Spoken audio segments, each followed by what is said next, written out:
This is dangerous. We cannot let the military become a political weapon and is a betrayal of the men and women who signed up to put their lives on the line to protect this country. General Mahoney, federal courts may soon find that deployments to Washington, Chicago, and Baltimore were illegal. Will your military advice be to act in accordance with the findings of federal courts? Senator, they will. In the fullness of a judicial process, if something is found legal or illegal, the advice will be based on that finding as a conclusive finding. Okay, you're going to follow the courts then. That's correct. All right. Today on Capitol Hill, a fierce debate unfolded over one of the most sensitive issues in American democracy, the use of the military within our own borders. At the center of this exchange was Senator Elizabeth Warren, who pressed General Mahoney, a nominee for a key military leadership post, on the risks of politicizing the armed forces. For context, the Posse Comitatus Act, a law dating back to 1878, restricts the use of federal military forces in domestic law enforcement. Its purpose is clear: to keep the military focused on external threats while preserving civilian authority at home. Thank you, Mr. Chairman, and congratulations, General Mahoney, on your nomination. This administration's politicization of the military undermines our democracy and is a betrayal of the men and women who signed up to put their lives on the line to protect this country. The Posse Comitatus Act is clear that the military generally should not be used for domestic law enforcement activities. But the Trump administration has deployed the military to perform law enforcement functions in Los Angeles and Washington, D.C., and threatened to send troops into Chicago, Baltimore, and New Orleans. When Secretary Hegseth came before this committee in June, I asked him how many American cities he would deploy troops to, and he wouldn't rule out any number, even if those missions put our military readiness at risk. General Mahoney, if you are confirmed, you will be responsible for overseeing joint military requirements. If this committee asks for your best military judgment on whether these operations are hurting readiness, will you share any concerns with us? Senator, I will. Okay, I appreciate that. A U.S. District Court recently ruled that the Trump administration willfully, that's their word, violated the Posse Comitatus Act during the troop deployment in Los Angeles.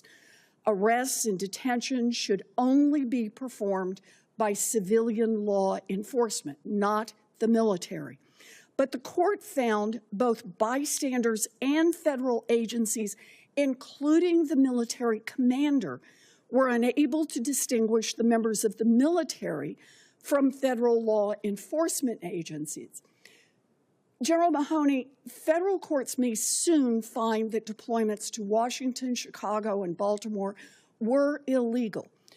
If confirmed, will your military advice be to act in accordance with the findings of federal courts?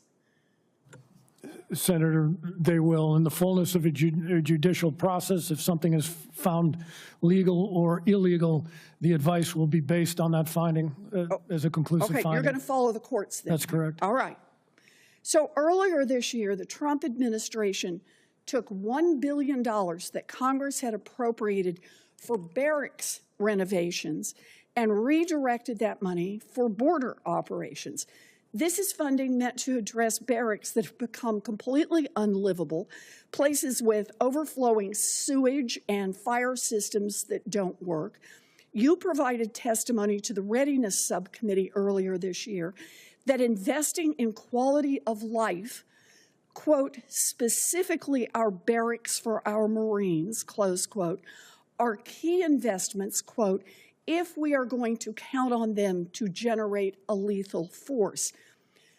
But the cost of asking the military to police American communities is only going to grow and eat into funds that are specifically designated by Congress to support our troops.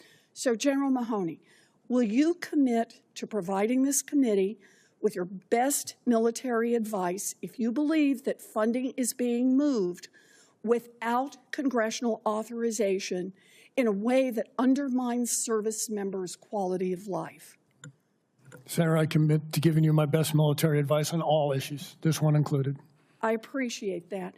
You know, it is completely un-American to unleash our troops on U.S. cities over the objections of their democratically elected governors and mayors. This president recently posted that Chicago will, quote, find out why it's called the Department of War, while he since denied that he meant to declare war on our own citizens. Make no mistake, this is dangerous. We cannot let the military become a political weapon to intimidate our communities, and I urge my Republican colleagues to wake up and stop the president and the secretary from grossly abusing his authority and abusing our military. Thank you. Thank you, Mr. Chairman. Senator Warren reminded the committee that under the Trump administration, troops were deployed in places like Los Angeles and Washington, D.C., and even threatened for use in cities such as Chicago and Baltimore. Critics argue that not only does this undermine military readiness, but it also sets a dangerous precedent by blurring the line between civilian policing and military power. The senator also pointed to a recent ruling by a federal court which found that these deployments in Los Angeles violated the law.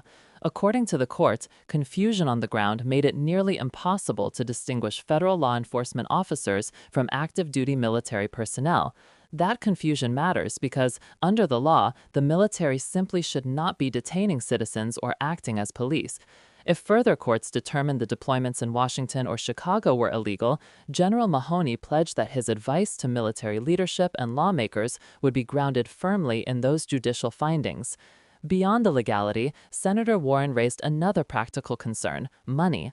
Earlier this year, the administration redirected $1 billion away from critical barracks renovations and funneled it into border operations. These are not just cosmetic upgrades, she reminded the room. Some barracks have overflowing sewage, broken fire systems, and are in conditions so poor that they are barely livable. General Mahoney had previously testified that investing in Marines' quality of life is essential for building a capable, lethal force. Redirecting those funds for political missions at home, Warren warned, is not only harmful to readiness, it is harmful to the men and women who wear the uniform. Her closing words carried a sharp warning. Unleashing troops on American cities against the wishes of local leaders is not just illegal, it is un-American. She urged her colleagues, particularly Republicans, to take a hard look at the risks of allowing the military to be used as a political weapon. Because once the military is politicized, she cautioned, the consequences for our democracy could be irreversible. This exchange was about more than a confirmation hearing. It was a window into a larger fight over the balance of power between civilian leadership, the military, and the courts. It raises fundamental questions. Should the armed forces ever be deployed in domestic law enforcement, and if so, under what circumstances? If you found this breakdown helpful, make sure to like this video and subscribe to the channel for more in-depth coverage of the stories shaping Washington and the nation.